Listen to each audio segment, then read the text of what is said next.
ప్రభువైన యేసుక్రీస్తు అతి శ్రేష్ఠ పరిశుద్ధ నామములో మీకు అందరికీ కూడా శుభాభివందనాలు తెలియపరుస్తున్నాను. రండి, కొద్ది నిమిషాలు మనము దేవుని యొక్క వాక్యాన్ని ధ్యానం చేసుకుందాం.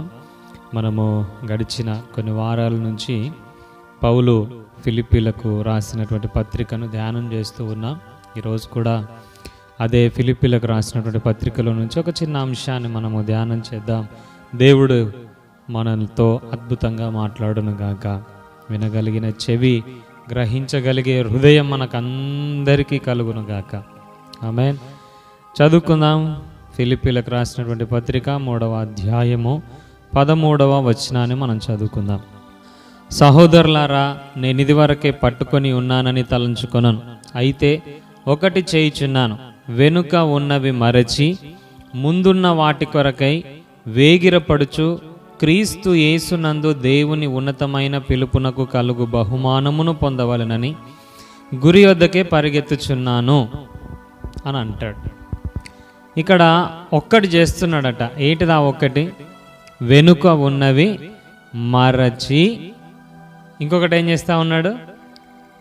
గురి వద్దకు పరిగెడుతున్నాడట. గురి వద్దకే, ఉన్నతమైన క్రీస్తు యేసునందు దేవుని ఉన్నతమైన పిలుపునకు కలుగు బహుమానము కొరకు గురి వద్దకే పరిగెత్తుచున్నాడు. ఎంత అద్భుతమైనటువంటి వచనాలు ఈ 2 వచనాలు అనంటే, ప్రతి క్రైస్తవుని యొక్క జీవితాన్ని, ఆధ్యాత్మిక ఆ యొక్క అంతస్తుకి చాలా చాలా చాలా ప్రాముఖ్యమైనటువంటి మాటలు ఇవి. ప్రతి క్రైస్తవుడు, అది ఎవరైనా కానివ్వండి, విశ్వాసే కానివ్వండి, సంఘ పెద్దే కానివ్వండి, సేవకుడే కానివ్వండి, సువార్థికుడే కానివ్వండి, ఎవరైనా క్రీస్తు రక్తంలో కడగబడి ఆ పరలోకం చేరాలి అనేటటువంటి ఆశ కలిగిన ప్రతి ఒక్కరికి చాలా చాలా ప్రాముఖ్యమైనటువంటి మాటలు ఈ మాటలు. మనం 2 పనులు చేయాలి. ఏంటి అవి? మొదటిది, వెనుకున్నవి మర్చిపోవాలి, ముందున్న వాటి కొరకు. ఏమున్నది ముందట? ముందు ఏమున్నది? గురి వద్దకి పరిగెత్తుచున్నాను అని అన్నాడు. ఆ గురి వద్ద ఏమున్నది చెప్పండి? బహుమానం ఉన్నదట. ఈ 2వ వచనం మనం ముందుకు పరిగెత్తే ఆ అంశం కొరకు దేవుని చిత్తమైతే, ప్రభు రాకడ ఆలస్యం అయితే వచ్చే వారం మనం ధ్యానం చేద్దాం. ఈరోజు మనం ధ్యానం చేసే అంశం ఏమిటి అనంటే, వెనుక ఉన్నవి మరచి. చెప్తారా? వెనుక ఉన్నవి మరవాలి అని చెప్పండి. వెనుక ఉన్నవి ఏమున్నాయి వెనకాల? ఏమున్నాయి వెనకాల? దేవుడు చెప్పాడు, సొదొమ విడిచాక వెనుకకు చూడొద్దు అని. దేవుని యొక్క ఆజ్ఞ. సొదొమ విడిచి వెళ్ళిన తర్వాత వెనుకకు చూడొద్దు అనేది దేవుని ఆజ్ఞ కదా. ఇశ్రాయేలు ప్రజలను ఐగుప్తు ఆ యొక్క దేశం నుండి దేవుడు వాగ్దాన దేశంలోనికి నడిపించే మార్గం చూసినట్లయితే చాలా ఆశ్చర్యం అనిపిస్తుంది. చాలా తక్కువ డిస్టెన్స్, చాలా తక్కువ రోజుల్లో వెళ్ళిపోవచ్చు. అయినప్పటికీ కూడా దేవుడు అంటాడు, అక్కడ మాట రాయబడి ఉన్నది, మరలా ఇశ్రాయేలు ప్రజలు ఐగుప్తుకు పోగొడతారేమో, వెనుకకు చూస్తారేమో, వెనుకకు మళ్ళీపోతారేమో అని ఎక్కడి నుంచి నడిపించాడట? ఎర్ర సముద్రపు మార్గము గుండా, అరణ్యపు మార్గము గుండా. ఎందుకు నడిపించాడు? మరలా ఎన్నడూ కూడా ఆ ఐగుప్తుకు వెళ్ళడానికి మనసు రావద్దు అని, మరలా వెనుకకు చూసే అనుభవము రావద్దు అని దేవుడు ఎర్ర సముద్రం మార్గం గుండా నడిపించాడు. ఆ ఎర్ర సముద్రమును 2 పాయలుగా చీల్చి ఆ ఒడ్డునకు నడిపించాడు. మరలా వెనకాలకు వెళ్ళాల్సి వస్తే, అమ్మో ఈ సముద్రం దాటి మేము ఏ రకంగా వెళ్ళగలుగుతాం, మేము వెళ్ళలేం, ఇక వద్దులే, వెనకాలకు వెళ్ళొద్దు అనేటటువంటి మనస్సు రావాలని చెప్పేసి దేవుడు ఎర్ర సముద్రం మార్గం గుండా, అరణ్యపు మార్గం గుండా, తక్కువ డిస్టెన్సే ఉన్నది ఐగుప్తుకి, కానానుకి, తక్కువ రోజులే పడుతుంది, కానీ అరణ్యపు మార్గము గుండా, ఎర్ర సముద్రపు మార్గము గుండా చాలా దినాల ప్రయాణం గుండా కానానుకు చేర్చాడు. ఎందుకు ఇదంతా ఎందుకు చేశాడు? ఈ ప్రాసెస్ అంతా ఎందుకు జరిగింది అనంటే, ఎన్నడూ కూడా వారి జీవితంలో వెనుక తిరిగే ఆ మనస్సే రావద్దని, విడిచిపెట్టిన ఐగుప్తుకు మళ్ళా వెళ్ళొద్దు అని దేవుడు ఈ మార్గాల గుండా నడిపించాడు. వెనుకకు చూడొద్దు ఎందుకు అనంటే, మనము వెళ్ళే మార్గం అది కాదు కదా. వెనుకకు చూడొద్దు. ఎందుకు? మనం వెళ్ళే మార్గం అది కాదు. మన మార్గం ఏమిటి? మన మార్గం అంతా ముందున్నది. అందుకే ఇక్కడ అంటున్నాడు, వెనుకకు చూడొద్దు, వెనుక ఉన్నవి మరవాలి. కొన్నిసార్లు మర్చిపోతాం. ఏం మర్చిపోతాం చెప్పండి? దేవుడు మన ఎడల చేసినటువంటి మేళ్ళు, దేవుడు మన పట్ల చేసినటువంటి కార్యాలు, దేవుడు మన పట్ల చేసినటువంటి అద్భుతాలు మర్చిపోతాం, కానీ మన గతాన్ని మాత్రం మర్చిపోం కదా. ఆశ్చర్యం అనిపిస్తుంది ఈ మాట. కొన్నిసార్లు దేవుడు చేసిన మేళ్ళైనా మర్చిపోతాం, దేవుడు చేసిన అద్భుతాలైనా మర్చిపోతాం, దేవుడు చేసిన ఆశ్చర్య కార్యాలైనా మర్చిపోతాం, దేవుడు అందించిన అద్భుతమైనటువంటి సహాయాన్ని కూడా మర్చిపోతాం, కానీ మన గత జీవితాన్ని మర్చిపోం. ఇశ్రాయేలు ప్రజల గురించి కూడా వ్రాయబడినటువంటి మాట ఏమిటనంటే, దేవుడు ఎంత సహాయం చేసినా, దేవుడు ఎన్నో అద్భుతాలను చేసినా, దేవుడు ఎన్నో మేళ్ళని చేసినా వారు వెంటనే మర్చిపోయినారట. అబ్బా, ఎలాగట? వెంటనే మర్చిపోయారట. ఎన్నడూ అసలు ఏ ప్రజలకు లేనటువంటి భాగ్యాన్ని దేవుడు ఇశ్రాయేలు ప్రజలకు ఇచ్చాడు. ఎక్కడ చూడని అద్భుతాలను ఇశ్రాయేలు ప్రజల పట్ల కనపరిచాడు. ఇశ్రాయేలు ప్రజలను ప్రేమిస్తున్నానని దేవుడు రుజుపరచడానికి ఐగుప్తులను బాధ పెట్టినటువంటి ఆ 10 అద్భుతాలు, ఆ తెగుళ్ళు చాలా అద్భుతకరమైనటువంటివి. ఎన్నడూ ఏ మనిషి చూడలేదు 2 పాయలుగా మారడం ఎర్ర సముద్రం అనేది కదా. ఎంత అద్భుతమైనటువంటి విషయం. సముద్రంలో మార్గం అప్పటికప్పటికే ఆరిన నేలగా మార్చబడటం కదా. మనకు వాన కొట్టి అది వెలిసిపోయిన తర్వాత మన భూమి ఆరడానికి ఎంత టైం పడుతుంది, ఎన్ని రోజులు టైం పడుతుందో కదా. ఈ బురద ఎప్పుడు తగ్గిపోతుందో అని అనుకుంటాం, కానీ అప్పటి వరకు ఉన్నటువంటి ఆ ఎర్ర సముద్రం పాయలుగా చీల్చబడినప్పుడు ఆరిన నేల వెంటనే మార్చబడ్డది. ఎంత అద్భుతం. అరణ్యపు మార్గం గుండా వెళ్తుంటే నీళ్లు లేవు, దేవుడు బండలో నుంచి నీళ్ళు ఇచ్చాడు. మనం బావి ఎంత లోతు తవ్వితే నీళ్ళు పడతాయో, కానీ దేవుడు ఇశ్రాయేలు ప్రజలు ప్రయాస పడకుండా బండలో నుంచి నీళ్ళు ఇచ్చాడు. అరే మాకు మాంసం లేవు అని అన్నప్పుడు పూరేళ్ళు వాటికవే వచ్చినాయట.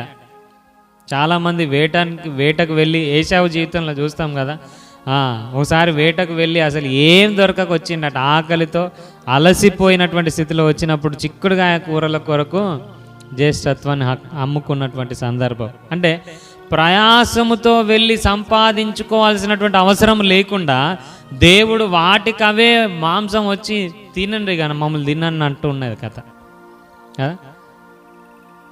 ఏమైనా వస్తాయా? ఇప్పుడు మామూలుగా మనం చూడడానికి ఒక కోడిని పట్టుకోవడానికి ఎంత ప్రయాసం, అది అటురుకుతుంది ఇటురుకుతుంది కదా, దాన్ని పట్టుకోవడానికి ఎంత ప్రయాసం అవుతుందో. ఒకవేళ దాన్ని కోసుకోవాలనంటే దాన్ని పొద్దుగాల ఇడవకుండా అదే గంప కింద కప్పి పెట్టి ఉంచితేనే తప్ప దాన్ని ఇడిచినాం అనుకోండి పట్టుకోవడానికి ఎంత ప్రయాసము. కానీ ఇశ్రాయేలు ప్రజల జీవితంలో చూడండి, వాటికవే వచ్చి పడిపోయినాయట పాలెమంతటి చుట్టూ. ఎంత అద్భుతంగా పోషించాడనంటే ఆహారం ఇచ్చాడు, నీళ్ళు ఇచ్చాడు. ఇంకా చూసినట్లయితే పగలు మేఘస్తంభమై, రాత్రి అగ్నిస్తంభమై. కరెంటు బిల్లులు కట్టుకోలేక చాలామంది సతమతమైపోతున్నారు. ఒక్కొక్కరికి 30,000 40,000 చర్చిలలో కదా. కరెంటు బిల్లు లేదు ఇశ్రాయేలు ప్రజలకు. పగలైతే మేఘస్తంభం చల్లగా. కొన్నిసార్లు ఎండాకాలము చిన్నగా ఒక మేఘం ఏదైనా కనబడితే అబ్బా ఈ మేఘం నేను ప్రయాణం అంతట్లో నా మీద ఉండాలని అనుకునేటోని. ఇశ్రాయేలు ప్రజలు ప్రయాణం చేసినప్పుడల్లా కూడా పగలు మేఘస్తంభంగా దేవుడు ఉన్నాడట, చల్లని వాతావరణం. రాత్రేమో అగ్నిస్తంభంగా ఉన్నాడట. ఆ ఎర్ర సముద్రంలో ఐగుప్తీయులు వారిని చేరకుండా ఉండటానికి వెనకాల వారికి మబ్బును కలగజేసి వారి శత్రువులందరిని కూడా ఆ ఎర్ర సముద్రంలో మట్టి కరిపించేశాడు, చచ్చిపోయేటట్లుగా చేశాడు. ఎన్ని మేళ్ళు, ఎన్ని అద్భుతాలు ఇశ్రాయేలు ప్రజల జీవితంలో. ప్రియ దేవుని బిడ్డలారా, వెంటనే మర్చిపోయారు. ఎంత బాధాకరమైనటువంటి విషయం కదా. మనము చిన్న సహాయము మనుషులకు చేస్తేనే జీవితాంతం గుర్తుపెట్టుకోవాలని అన్నాడు అని అనుకుంటాం కదా. నేను చేసిన సహాయం వాడు మర్చిపోవద్దు, జీవితాంతం నన్ను గుర్తుపెట్టుకోవాలని అనుకుంటాం కదా. కానీ దేవుడు ఇశ్రాయేలు ప్రజలకు చేసినటువంటి అద్భుతాలు అమోఘం, అవంతా చాలా ఉన్నతమైనటువంటివి. వెంటనే మర్చిపోయారట. చాలా దారుణమైనటువంటి పరిస్థితి. ప్రియ దేవుని బిడ్డలారా, ఇక్కడ వెనుక ఉన్నవి మరచి అని అంటున్నాడు. ఏం మరవాలి? దేవుడు చేసిన అద్భుతాలు కాదు మర్చిపోయేది, దేవుని చేసిన ఆశ్చర్య కార్యాలు కాదు మర్చిపోయేటివి. మరి ఏం మర్చిపోవాలి అని అంటే గత మన జీవితంలో ఏవైతే ఉన్నాయో దేవునికి వ్యతిరేకంగా అవి మర్చిపోవాలి. మనం ఆత్మీయ జీవితంలో ఎదగకుండా ఏవైతే ఉన్నాయో వాటిని మర్చిపోవడానికి ఇష్టపడాలి. ఎప్పటికీ వెనకాల అలా జరిగింది ఇలా జరిగింది అని మనం గుర్తుపెట్టుకుంటాం, చూసిర్రా ఫెయిల్యూర్స్, అవి మర్చిపోవాలి. ప్రియ దేవుని బిడ్డలారా, మన దేవుడు ఎన్నడూ కూడా వెనుక చూచేటటువంటి వాడు కాదు. అందుకే ఆయన అంటాడు, మీ పాపములను తన వీపు వెనుక తట్టు వేసుకున్నాడట. మన వీపు వెనుక తట్టు వేసుకుంటే చాలా ప్రమాదం అయ్యేదేమో కదా. ఆయన నమ్మదగిన దేవుడు, ఎంత గొప్ప దేవుడు కదా. సరే మీరు మీ పాపాలు ఒప్పుకున్నారు కదా, మీ వీపు వెనకాల వేసేసినలే అని అనలే. ఎందుకు? మనకు వెనక తిరిగే అనుభవం ఉన్నది కదా. ఆయన ఎక్కడేసాడట? ఆయన వీపు వెనక తట్టు వేసుకున్నాడట. ఎన్నడూ కూడా దేవునికి వెనక తట్టు చూసే ఆ పరిస్థితే లేదు, ఆ అనుభవమే లేదు. అందుకే ఆయన వీపు వెనక తట్టు ఉన్నాడు. మనం ఏం చేస్తామంటే, ప్రభా నీ వీపు వెనకాల ఏమున్నాయి, నీ వీపు వెనకాల నా పాపాలు అది ఉండే ఇది ఉండే మనం చూస్తాం.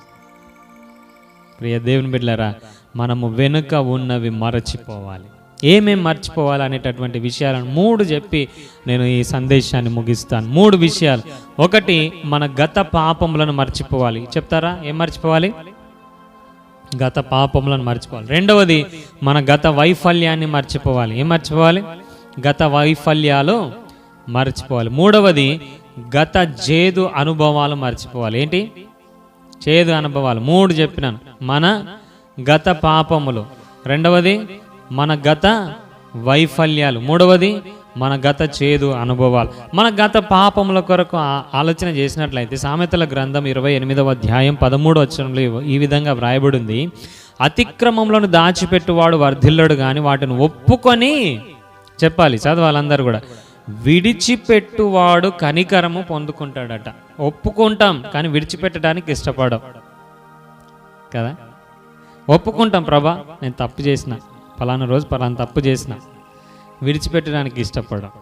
ఇక్కడ అంటున్నాడు, అతిక్రమంలో దాచిపెట్టేవాడు వర్ధిల్లడు కానీ వాటిని ఒప్పుకొని విడిచిపెట్టాలి.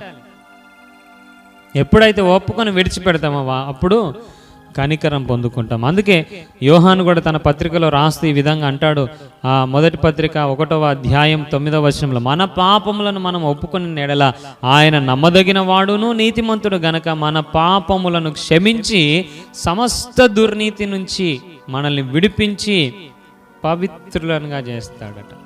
మన పాపములను మనం ఒప్పుకొని విడిచిపెట్టినట్లయితే దేవుడు నమ్మదగిన వాడండి. దేవుడు 100% నమ్మదగినట్టు, 100కు 1000% నమ్మదగినటువంటి వాడు ఆయన. మనం ఒప్పుకొని విడిచిపెట్టినట్లయితే, మన పాపములను ఒప్పుకొని విడిచిపెట్టినట్లయితే మనల్ని క్షమిస్తాడు. క్షమించి మరలా ఎన్నడూ కూడా జ్ఞాపకం చేయడు దాన్ని, పలానా రోజు నువ్వు ఇట్లా చేసినావు కదరా అని ఎన్నడు అన్నాడు. మర్చిపోతాడు ఆయన. మనం జ్ఞాపకం చేసుకుంటాం, మనకు అప్పుడప్పుడు గుర్తుకొస్తూ ఉంటాయి.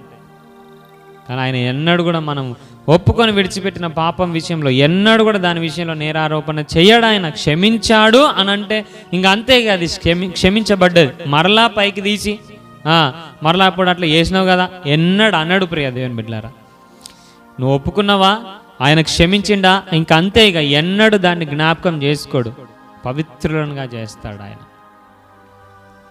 యెషయా గ్రంథం 59వ అధ్యాయం 1వ వచనం 2వ వచనంలో కూడా చూసినట్లయితే అక్కడ అంటాడు, రక్షింపనేరకై ఉండునట్లు యెహోవా హస్తం కూర్చకాలేదు, విననేరకై ఉండునట్లు ఆయన చెవులు మందం కాలేదు, మీ దోషములు మీకును దేవునికి అడ్డముగా వచ్చినాయట. ఏంటి అడ్డ? దేవునికి మనకు అడ్డంగా ఉన్నవి ఏంటివి? మన పాప దోషములు అడ్డంగా ఉన్నాయి. మీ పాపములు ఆయన ముఖమును మరుగుపరచెను. మన పాపములు ఏవైతే ఉన్నాయో దేవుని ముఖాన్ని చూడలేకుండా ఆదాము పాపం చేసినప్పుడు ఎక్కడున్నాడు చెప్పండి? ప్రతి దినము కూడా దేవుడు చల్లబుట్టు వస్తున్నాడు, ఆదాంతో హవ్వతో మాట్లాడుతున్నాడు, టైం స్పెండ్ చేస్తున్నాడు, మంచిగా ఆహ్లాదంగా గడుపుతున్నాడు. అయితే ఒక రోజు దేవుడు వచ్చి మాట్లాడుతున్నాడు, ఆదాం నువ్వు ఎక్కడున్నావు? కనబడతలేడు ఆదాం, అక్కడ కలుసుకునే స్థానంలో కనబడతలేడు, వాళ్ళు మాట్లాడుకునే ముచ్చటించే స్థానంలో కనబడతలేడు. అరే ఆదాం ఎటుపోయింది? ప్రతిరోజు మేము ఇక్కడనే కదా కలుసుకుంటాం, ఆదాం ఏడున్నావా అనంటే నీ స్వరము విన్నప్పుడు చెప్పాలి.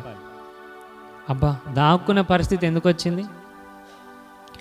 దేవుని ముఖాన్ని మరుగు చేసుకునే పరిస్థితి ఎందుకు వచ్చింది? పాపం. పాపం ప్రియ దేవుని. ఇక్కడ అంటున్నాడు యెషయా భక్తుడు, మీ పాపములు ఆయన ముఖమును మీకు మరుగుపరచెను. మనము చేసిన తప్పిదములు, మనము చేసినటువంటి పాపముల వలన చెట్ల చాటుకు దాక్కునే పరిస్థితి, ఆయన ముఖాన్ని మరుగు చేసుకునేటటువంటి పరిస్థితి. అందుకే ఇక్కడ అంటున్నాడు, మనము దేవుని సన్నిధానంలో మన పాపములను ఒప్పుకొని విడిచిపెట్టి వాటిని మరచిపోవాలి. గడిచిన దినాలలో ఒప్పుకోవటం, విడిచిపెట్టడం మరకం నేర్చుకున్నాం. కానీ ఈ దినం ఏం నేర్చుకుందాం? మరచిపోవటం నేర్చుకోవాలి. హల్లెలూయా. ఒప్పుకోవాలి, విడిచిపెట్టాలని గడిచిన దినాలలో నేర్చుకున్నాం. అయితే ఈ దినం మరచిపోవాలనేది కూడా నేర్చుకోవాలి. దేవుని సన్నిధానానికి వచ్చినవా, నీ పాపాలను ఒప్పుకున్నవా, విడిచిపెట్టినవా, మర్చిపో. ఇంకా ప్రతిసారి నీ పాపాలను గుర్తుకు చేసేది ఎవడనంటే అపవాది. పలానా రోజు నువ్వు అట్లా చేయలేదా, పలానప్పుడు అట్లా చేయలేదు. ఎందుకు ఇవన్నీ గుర్తుకు చేస్తాడు అనంటే, ఆదాము ఏమన్నాడు చెప్పండి? నీ స్వరం విన్నప్పుడు భయపడి నేను పాపం చేసినాను కనుక దాక్కున్నాడు. ఆ పాపములు మనకు ఎందుకు గుర్తుకు చేస్తాడు అపవాది అనంటే, దేవుని నుండి దాక్కోవడానికి, దేవుని ముఖం నుండి దాక్కోవడానికి, దేవుని సన్నిధి నుండి దాక్కోవడానికి, దేవుని యొక్క ఆ ప్రజెన్స్లోనికి వెళ్ళకుండా ఒక గిల్టీ ఫీలింగ్, ఒక అపరాధ భావన. అప్పుడు అట్లా చేసినా కదా, అప్పుడు ఇట్లా చేసినా కదా, అప్పుడు ఈ తప్పు చేసినా కదా, ఇక వెళ్ళొద్దు. ఆయన పరిశుద్ధుడు కదా, నేను ఆయనను చేరొద్దు, ఆయన ముఖం చూడొద్దు, ఇంకా ప్రార్థన చేయొద్దు. చాలామందికి ఇది ఉంటుంది ప్రియ దేవుని బిడ్డలారా. చాలామందికి ఈ సందేశాన్ని వింటున్నటువంటి ప్రియ దేవుని బిడ్డ, నీకు కూడా ఈ మనసు ఉంటే ఈ దినం దేవుడు చెప్తున్నాడు, మర్చిపో, మర్చిపో. నేను పాపం చేశాను కదా, నేను దేవుని సన్నిధానానికి వెళ్ళొద్దు. నేను అపవిత్రుని కదా, దేవుని సన్నిధానానికి వెళ్ళొద్దు. నేను అపవిత్రమైనటువంటి పాపాలు చేశాను కదా, ఇక నేను ప్రార్థన చేయొద్దు, నేను దేవుని సన్నిధానానికి వెళ్ళొద్దు. దేవుడు అన్నాడు అట్లా? దేవుడు అద్భుతమైనటువంటి స్టేట్మెంట్ ఇచ్చాడు. పాపులను పిలవడానికే వచ్చిండు ఆయన. బా, ఎంత మంచి మాట కదా. ఆయన పాపులనే పిలవడానికి వచ్చినట, పాపులతో సహవాసం చేయడానికి వచ్చినట, పాపుల దగ్గర ఉండడానికి వచ్చిందట. ఎందుకు? వారి పాపముల నుండి విడిపించడానికి. మనం ఏమనుకుంటాం? నేను పాపిని కదా. పేతురు కూడా అదే అన్నాడు కదా, ప్రభువా నన్ను విడిచిపో, నేను పాపిని అని అంటాడు. నన్ను విడిచిపో ప్రభువా, నేను పాపిని, నా దగ్గర రావద్దు, నన్ను ముట్టొద్దు. ప్రియ దేవుని బిడ్డలారా, ఆయనేమో పాపిని పిలవడానికి వచ్చాడు, ఆయనేమో పాపిని పరిశుద్ధినిగా చేయడానికి వచ్చాడు, ఆయనేమో పాపులతో సహవాసం చేయడానికి వచ్చాడు. మనమేమో అయ్యా నాతో వద్దు అయ్యా సహవాసం. ప్రియ దేవుని బిడ్డలారా, ఈరోజు ఇదే మనసు నువ్వు కలిగి ఉన్నావేమో, మరచిపో. దేవుడు నిన్ను ప్రేమిస్తున్నాడు, దేవుడు నిన్ను పిలవడానికి వచ్చినాడు, దేవుడు నీతో సహవాసం చేయడానికి వచ్చాడు, దేవుడు నిన్ను తిరిగి తన హక్కున చేర్చుకోవడానికి వచ్చాడు. చాలా మందిలో గిల్టీ ఫీలింగ్ ఉంటుంది. నేను పాపిని కాబట్టి దేవుని సన్నిధానంలోకి పోవద్దు, నేను పాపిని కాబట్టి ప్రార్థన చేయొద్దు, నేను పాపిని కాబట్టి మందిరానికి వెళ్ళొద్దు, నేను పాపిని కాబట్టి వాక్యాన్ని చదవద్దు, నేను పాపం చేశాను కాబట్టి నేను అక్కడికి వెళ్ళొద్దు. ఎవరన్నారు? పాపులను పిలవడానికి ఆయన వచ్చాడు. కాబట్టి నీ తప్పిదాన్ని నువ్వు గుర్తుపట్టినావు కదా, ఒప్పుకో.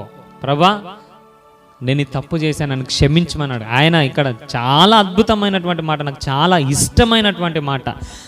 ఆయన నమ్మదగిన వాడు, నీతిమంతుడు గనక మన పాపములను మనం ఒప్పుకున్నట్లయితే సమస్త దుర్నీతి నుంచి ఆయన విడిపించి పవిత్రులుగా చేస్తాడట. కాబట్టి ప్రియ దేవుని బిడ్డలారా, గిల్టీ ఫీలింగ్తో మనం దూరంగా, కొంతమంది అయితే బల్లకు దూరంగా ఉంటారు. నేను తప్పు చేసినాను కదా, తప్పు చేసినవి నువ్వు పాపాన్ని ఒప్పుకొని విడిచిపెట్టి కడగబడడానికే బల్ల. చాలామంది దేవుని యొక్క రక్తమాంసాలకు దూరంగా ఉంటారు. ఎందుకు? నేను తప్పు చేసినా కాబట్టి తీసుకోవద్దండి. ఎవరు చెప్పిండు? తప్పు చేసినావు కాబట్టి ఒప్పుకొని పరిశుద్ధపరిచి తీసుకోవడానికే బల్ల. పరిశుద్ధులకు అవసరం లేదు, అవునా? పరిశుద్ధులకు యేసు రక్తంతో పని లేదు. ఆయన ఎవరి కొరకు గార్చాడు ఆయన రక్తాన్ని? పాపుల కొరకే గార్చాడు. కాబట్టి ఏ సందర్భాన్ని బట్టి దేవుని సన్నిధానానికి దూరంగా ఉండటానికి వీల్లేదు. నేను చెప్తున్నాను, దేవుని బల్లకు ఎట్టి పరిస్థితుల్లో దూరంగా ఉండటానికి వీల్లేదు, ఎట్టి పరిస్థితుల్లో దూరంగా ఉండడానికి వీల్లేదు. ఒప్పుకో, విడిచిపెట్టు, క్షమాపణ పొందు, దేవుని బలలో పాలు పంపులు పొందు. ఒప్పుకో, విడిచిపెట్టు, దేవుని సన్నిధానంలోనికి రా, ఆయన నిన్ను ప్రేమిస్తున్నాడు. తండ్రి ఎంత మంచిగా హత్తుకున్నాడని తప్పిపోయిన కుమారుని విషయంలో చూసినట్లయితే, నేను తప్పు చేసినాను, దాసునిగా ఉండడానికి అవకాశం ఇవ్వండి అంటే, ఏంద్రా నువ్వు మాట్లాడేది, దాసుడేంద్రా, నువ్వు నా కొడుకువిరా అని అన్నాడు కదా. ఆయన ఏమనుకున్నాడట, అయ్యా నీ దాసులలో ఒక దాసునిగా ఉండేటట్టు నాకు అవకాశం ఇవ్వమంటే, ఏం మాట్లాడుతున్నావురా, అయ్యా నేను తప్పు చేశాను కదా, అయినా పర్వాలేదు నువ్వు నా కొడుకువి. అర్హతనిచ్చేటటువంటి దేవుడు అండి. కృప అర్హతను కలగజేస్తుంది మనకు. కాబట్టి ప్రియ దేవుని బిడ్డలారా, మన గత పాపములను మనము మర్చిపోవాలి, ఒప్పుకోవాలి, విడిచిపెట్టాలి, మర్చిపోవాలి. చెప్తారా? ఒప్పుకోవాలి, విడిచిపెట్టాలి, మర్చిపోవాలి. మళ్ళీ ఒకసారి ఒప్పుకోవాలి, విడిచిపెట్టాలి, మర్చిపోవాలి. ఎన్నడూ వాటిని జ్ఞాపకం చేసుకోవడానికి వీల్లేదు. మనకు 2 లక్షణాలు ఉండాలండి. క్షమించమని అడిగే మనసు ఉండాలి, క్షమించే గుణం ఉండాలి. ఇవి 2 కూడా క్రైస్తవునికి ఉండాలి ప్రియ దేవుని బిడ్డలారా.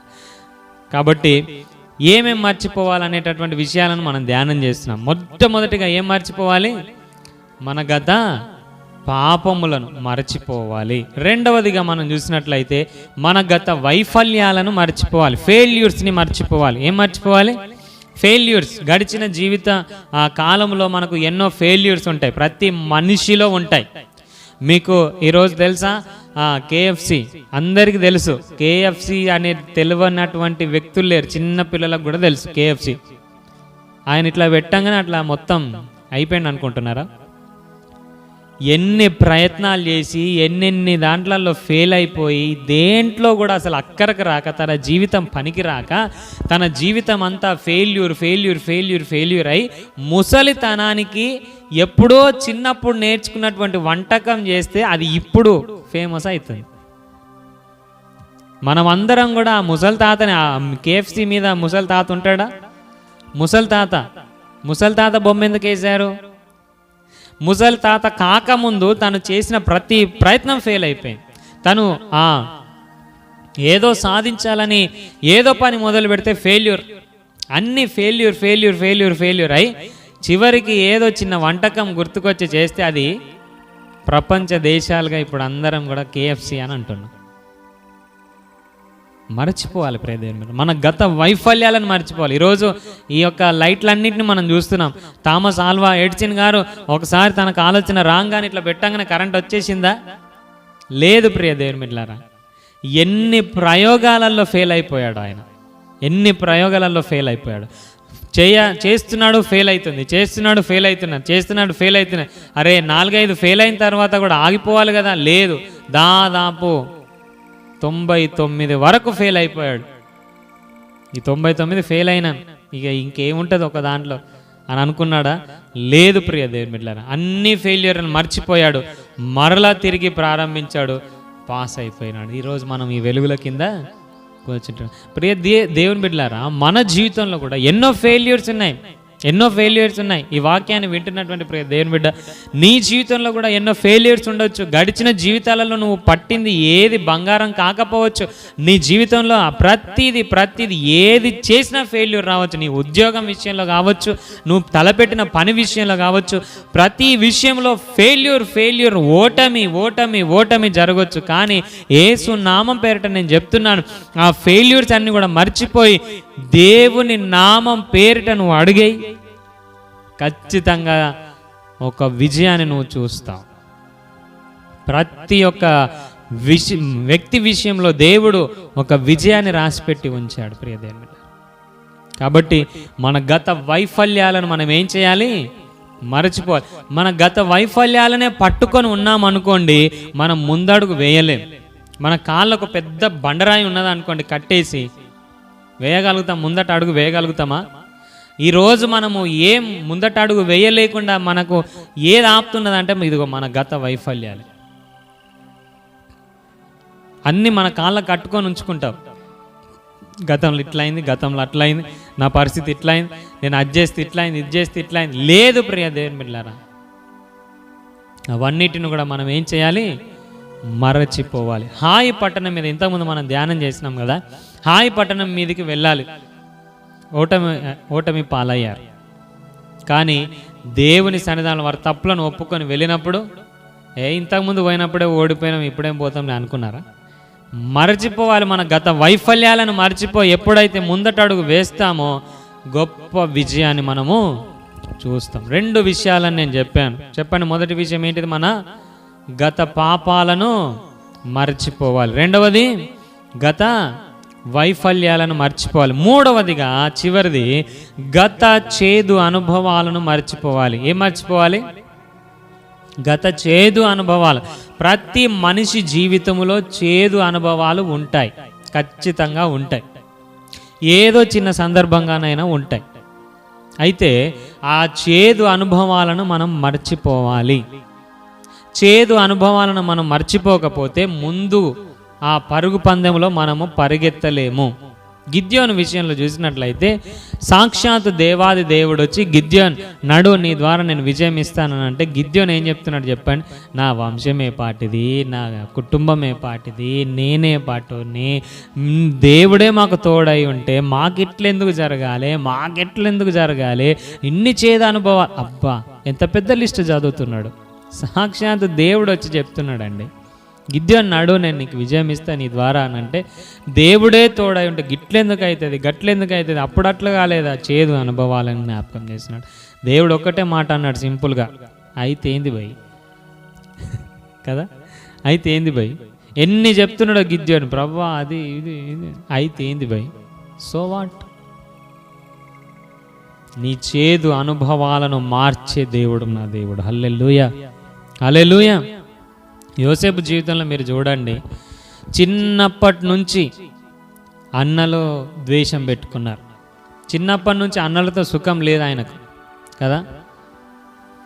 చిన్నప్పటి నుంచి కూడా మీరు చూడండి, ఆ ఆహారం పట్టుకొని పోతే అరణ్యంలో పాపం మా అన్నలకు ఆకలి అవుతుందని ఆహారం పట్టుకొని పోతే ఆహారం పట్టుకొచ్చిన ఏం చేసిరు?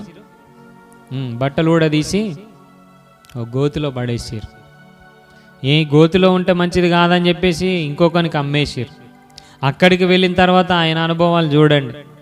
అక్కడికి వెళ్ళిన తర్వాత కొన్ని రోజులు మంచిగా ఉన్నదిలే, ఇక నా జీవితం సెట్ అయిందిలే అనుకున్నాడు. అప్పటికే ఆ యజమానురాలు ద్వారా జైల్లో వెళ్ళాల్సినటువంటి పరిస్థితి. ఎక్కడ యోసేపు జీవితంలో అసలు సుఖం అనేది లేదు. చేదు చేదు చేదు చేదు చేదు చేదు. ప్రియ దేవుని బిడ్డలారా, ఏ చేదు అనుభవాలను అయితే యోసేపు అనుభవించాడో పరాయి దేశంలో ఆయనను దేవుడు ఎలా నిలబెట్టాడట? ఒక అధికారిగా నిలబెట్టాడు. అందుకే ఆదికాండం 41వ అధ్యాయం 51వ వచనంలో ఆయన అంటాడు, అప్పుడు యోసేపు, దేవుడు నా సమస్త బాధను నా తండ్రి ఇంటి వారిని అందరినీ, ఈ మాట మీరు జ్ఞాపకం చేసుకోండి, నేను మరచిపోవునట్లు చేసినని చెప్పి తన జ్యేష్ఠ కుమారునికి మనష్షే అని పేరు పెట్టాడట. చేదు అనుభవాలన్నిటినీ మరచిపోయేటట్లుగా చేసేవాడు మన దేవుడు. హల్లెలూయా. నువ్వు కూడా మర్చిపోవాలి. యోసేపు జీవితంలో ఎన్ని చేదు అనుభవాలు కదా. అన్నల ద్వారా తృణీకరింపబడ్డాడు, అన్నల ద్వారా అమ్మివేయబడ్డాడు. అన్నలు అక్కడ సొంత తమ్ముని పట్టుకొని అరే వీన్ని చంపేద్దామా అని వింటా ఉంటే ఆయన పసి మనసు కదా, యవ్వన మనసు ఎలాగుంటుంది చెప్పండి. మన గురించి ఒక చిన్న మాట మాట్లాడితేనే మనకు ఎంత బాధ అవుతుందో కదా. యోసేపుని అక్కడ పెట్టుకొని అరే వీడిని ఇట్లా చంపుదామా, వీడిని అట్లా చేద్దామా, వీడిని అక్కడ గోతిలో వేద్దామా, వీడిని ఏం చేద్దామా, అసలు గోతిలో వేసారు. గోతిలో వేసిన తర్వాత వీడిని చంపేద్దామా, వీడు చచ్చిపోయిండు అని చెప్పేసి డాడీకి చెప్దాం. అరే ఎంత ఘోరం కదా. ఆ గోతిలో నుంచి పైనకి తీసిన తర్వాత వీడిని అమ్మేద్దాం. అమ్మేసేటప్పుడు కూడా చూడండి, వీడిని అమ్ముతాం, ఇన్ని రూపాయలు ఇస్తే ఇన్ని అమ్ముతాం అని అంటే, అబ్బా సొంత తమ్ముని కదా, నా కొరకు బేరం ఆడుతున్నారు. ఎంత నలిగిపోయిందో కదా యవ్వన హృదయం. ఏం తప్పు చేశాడని? ఏ తప్పు చేయలేదు యోసేపు, అయినా చేదు అనుభవాలు. ప్రియ దేవుని బిడ్డలారా, నలిగిపోయినటువంటి చేదు అనుభవాలు మామూలు చేదు కాదండి. అది కాకరకాయ వేపాకు కలిపితే వచ్చే చేదు కంటే మించిన చేదు అనుభవాలు ఆయన జీవితం. చాలా భయంకరమైనటువంటి చేదు అనుభవాలు. దావీదు జీవితంలో కూడా అదే చేదు అనుభవాలు. తండ్రికి తోడబుట్టినటువంటి వారందరికీ దూరంగా అడవిలో పెరిగాడు. కానీ ఎలా చేశాడు దావీదుని దేవుడు? రాజుగా చేశాడు. నేనును నా కుటుంబమును ఏ పాటిది అని అనేటట్లుగా దావీదుని చేశాడు. నా తండ్రి ఇంటి బాధను మరచిపోయేటట్లుగా చేశాడని ఇక్కడ యోసేపు తన కుమారునికి పేరు పెట్టుకుంటున్నాడు. వీరిద్దరి జీవితంలో కూడా వారి చేదు అనుభవాలను మరచిపోయేటట్లుగా చేశాడు. ఈ దినం నీ జీవితంలో కూడా ఏ చేదు అనుభవాలు ఉన్నాయో, నీ సొంత వారి చేత ద్వేషింపబడుతున్నావా, నా అనుకున్నటువంటి వారి చేత దూషింపబడుతున్నావా, ఏ చేదు అనుభవాలు నీ జీవితంలో ఉన్న ప్రియ దేవుని బిడ్డలారా, వాటన్నిటిని మర్చిపోయేటట్లుగా చేసేటటువంటి దేవుడు నువ్వు నమ్ముకున్నటువంటి దేవుడు. అయితే నీవు కూడా ఒకటి చేయాలి, నీ చేదు అనుభవాలను నువ్వు కూడా ఏం చేయాలి, మరచిపోవాలి. నీ చేదు అనుభవాలను జ్ఞాపకం చేసుకుంటున్నప్పుడల్లా కూడా నువ్వు ముందడుగు వేయలేవు, ఆ పరుగు పందెంలోనికి వెళ్ళలేవు, నా బహుమానాన్ని నువ్వు పొందుకోలేవు.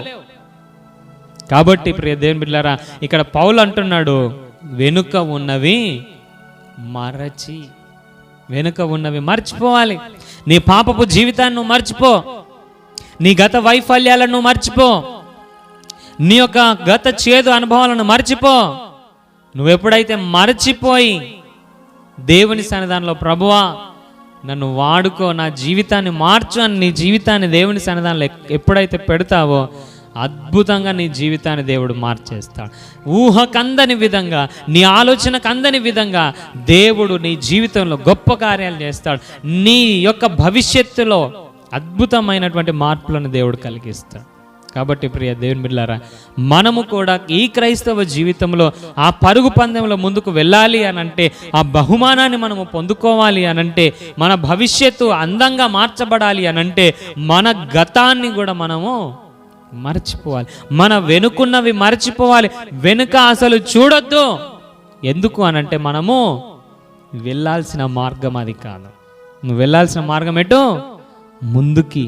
ముందు చూస్తూ నువ్వు నడవాలి, ముందు చూస్తూ పరిగెత్తాలి.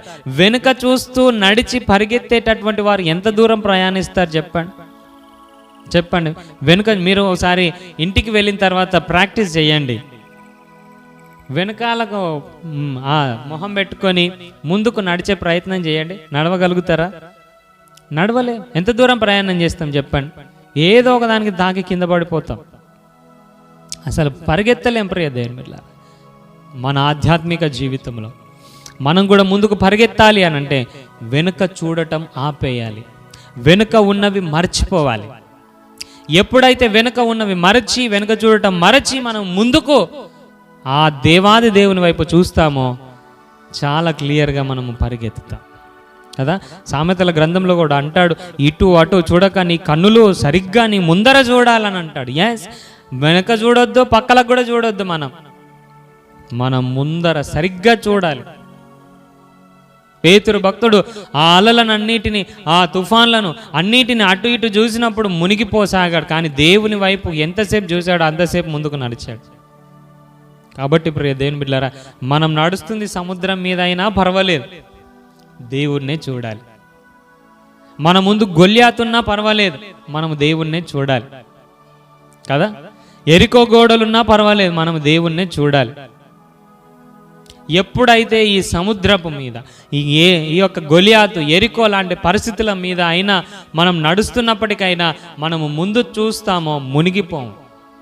ఇది విజయం యొక్క రహస్యం. కాబట్టి ప్రియ దేవుని బిడ్డలారా, ఈ దినం దేవుడు మాట్లాడుతున్నాడు, వెనుక ఉన్నవి మరచి.